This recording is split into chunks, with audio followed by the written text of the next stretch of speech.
the trustee directed the officials to give utmost priority to conserve the Bagmati River. The Prime Minister asked them to carry out the construction of cultural museum at 4 different places and a zoological park at Surya Vinayak of Bhaktapur. The impact of climate change is a serious threat to Nepal's pristine Himalayan range and the surrounding mountain communities. An American photographer presented an in-depth analysis of the endangered glaciers and glacier lakes to show the urgency of the situation. Photographer David Bressiers presented evidence of rapidly melting glaciers, comparing the photographs taken 100 years ago and now. We hope to raise awareness about the problem, but more than that, we want to work with local institutions and policymakers to develop strategies. Nepal's 20,000 plus glaciers are the source of water to most of the South Asian countries.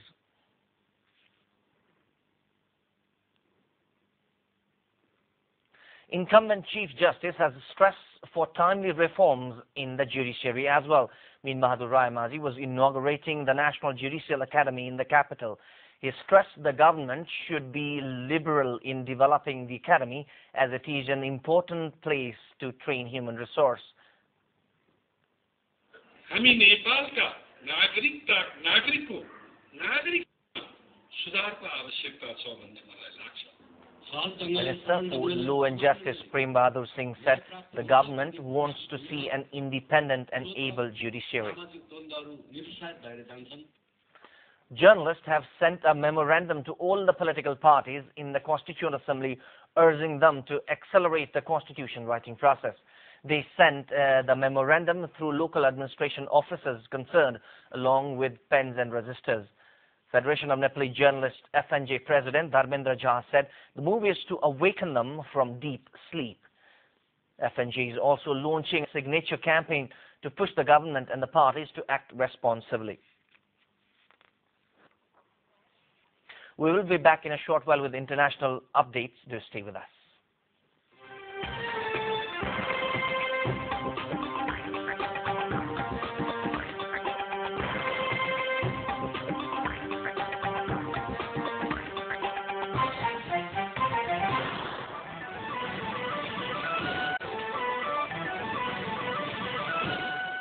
Thank you for staying with us. In the international front, we begin with Iran. Germany has warned Iran to face new UN sanctions after Tehran announced plans for 10 uranium enrichment sites in defiance of international demands. Germany, which is involved in talks on the dispute, said Iran must know the world's patience was not endless and must fulfill its international commitments. The head of Iran's nuclear program, Ali Akbar Salehi, accused the West of provoking his country into launching the plan to build 10 new plants.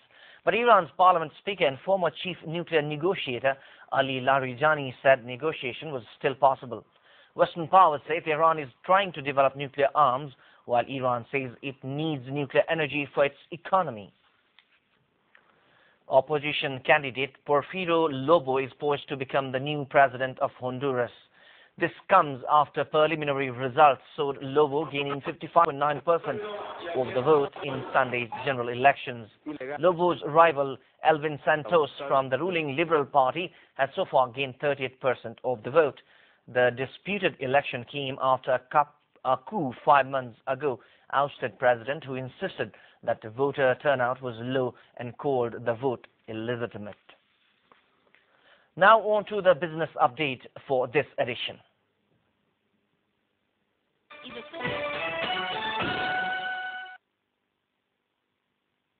Public Accounts Committee of Parliament held discussion on the purchase of new aircrafts with the management of Nepal Airlines Corporation.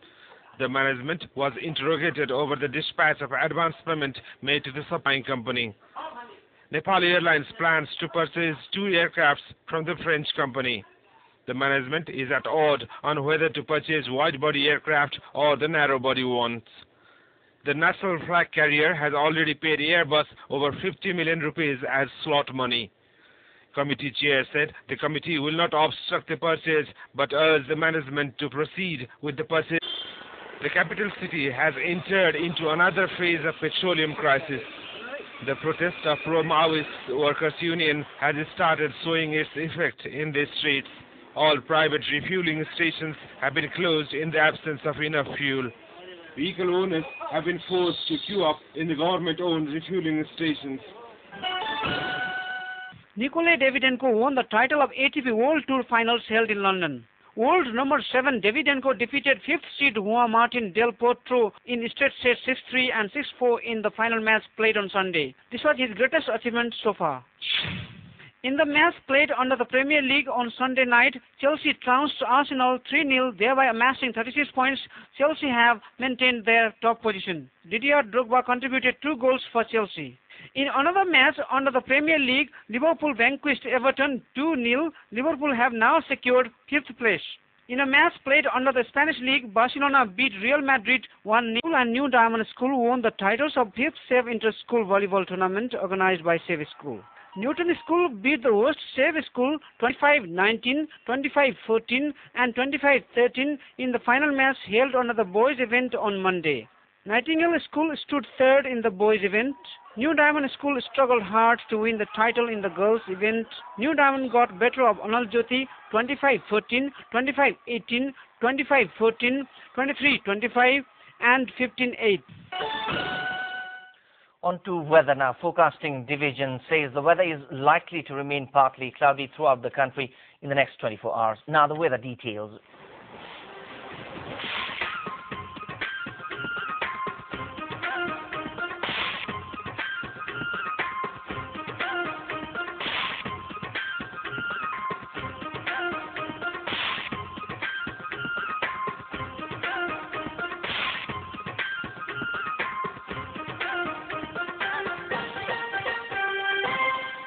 Let's wrap up this edition with another look at the top stories. Constitutional Council recommends Senior Justice Anup Raj Sarma for appointment as Chief Justice.